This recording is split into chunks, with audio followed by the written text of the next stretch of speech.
storytelling is a uniquely human talent. Actor Wendell Pierce describes storytelling as the gateway to truth-telling, which helps inform our opinions, decision-making, and self-views. Sharing our stories allows us to come together, declare what our values are, and act on them. Without storytelling, we would not have the layers of history that impact our present and influence the future. That was Wendell Pierce.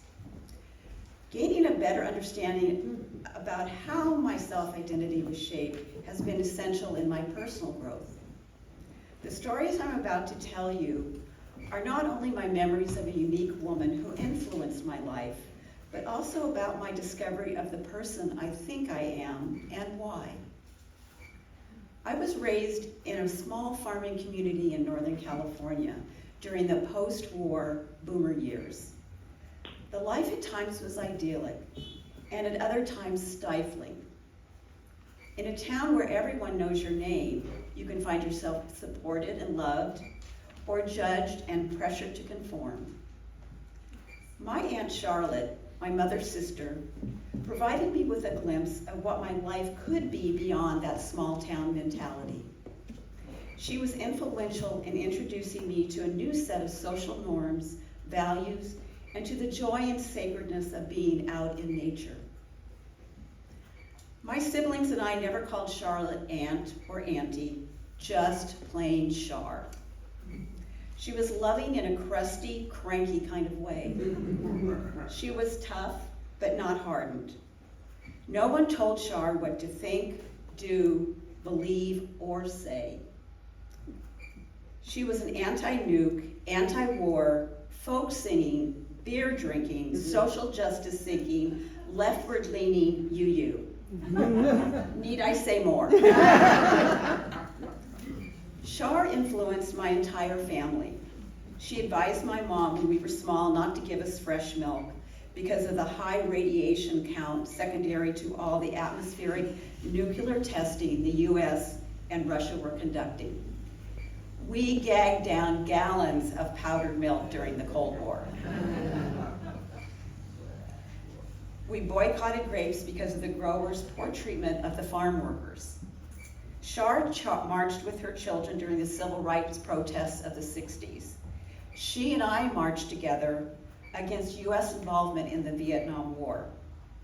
I didn't always agree with her political views, but I'm proud to say that through her entire life, she was never afraid to speak out against injustice and inequality. Char was a divorced mother of two who supported herself by working as a private duty nurse.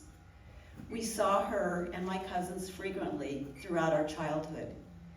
She had a fierce love of nature and the outdoors. Each year, she would take the entire summer off work to go backpacking in Lassen National Park. Bless you. Her two children would always go with her, and she brought two of the older Kinner kids with her as companions for her own children. She was a relentless hiker and didn't wait for stragglers. In the morning, we would clean up camp, she would fix lunch, strap it on her back, and turn to the four reluctant hikers and say, "If you want to eat, follow me." And we did. Char had a deep love of the Alaskan wilderness. As a young woman, having recently arrived in Fairbanks from West Virginia, she and four companions decided to canoe the Yukon River. 3 of them left the river after 700 miles. She and her future husband paddled the entire distance from Whitehorse in the Yukon Territory to Marshall, Alaska, for an overall distance of 2,500 miles. Wow. My uncle wrote in his journal, "There is a wonderful sense of isolation here, no sign of human activity." Canoeing the Yukon with 3 women had not been my original concept, he says, but they seem comfortable with outdoor adventure. Although to me it feels unusual and remarkable to find myself in wilderness travel with 3 women, they seem to see their presence as everyday natural.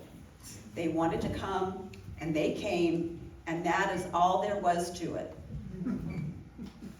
One of my favorite pictures of Shar is from that period. Her canoe is pointed upriver, and all you see is her back, her paddles, and a long, thick braid dangling downward. If your eyes wander beyond the braid, you see a Bowie knife tucked into the waistline of her pants. This picture is emblematic of who Shar was, pushing herself forward into the unknown, marveling at all the natural beauty, and being prepared for any eventuality that might arise around the bend in the river. She recreated portions of this canoe trip with a rotating cast of characters well into her 60s. Shar returned to Alaska after living many years in San Jose raising her children. As soon as both kids graduated from high school, she was on her way to be a public health nurse in Point Barrow, Alaska, only miles from the North Pole. Now, Shar influenced my life in so many ways. I share her love of nature. I can breathe deeper in the woods. I marvel at the beauty and the solitude of hiking amongst the trees. As a native of Alaska, I too carry a deep appreciation for the magnificence of the land and its people. I might not even be here today if it weren't for her mentioning that she went to a Unitarian church when I was looking for a new faith. Most significantly, Shar taught me about the importance of identifying your values and principles, knowing who you are, and growing into that person. The shift in perspective she provided gave me the courage and confidence to create a life outside of the small town view of who I should become. Now, you would think at my age I would be clear about my story and where I'm headed, but I'm not. I'm still growing into that person. Perhaps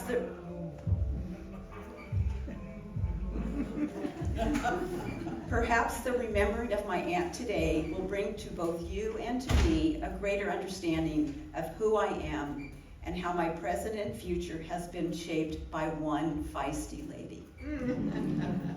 Now, I can't wait for you to hear this song from Wicked, performed by Amanda and Garrett.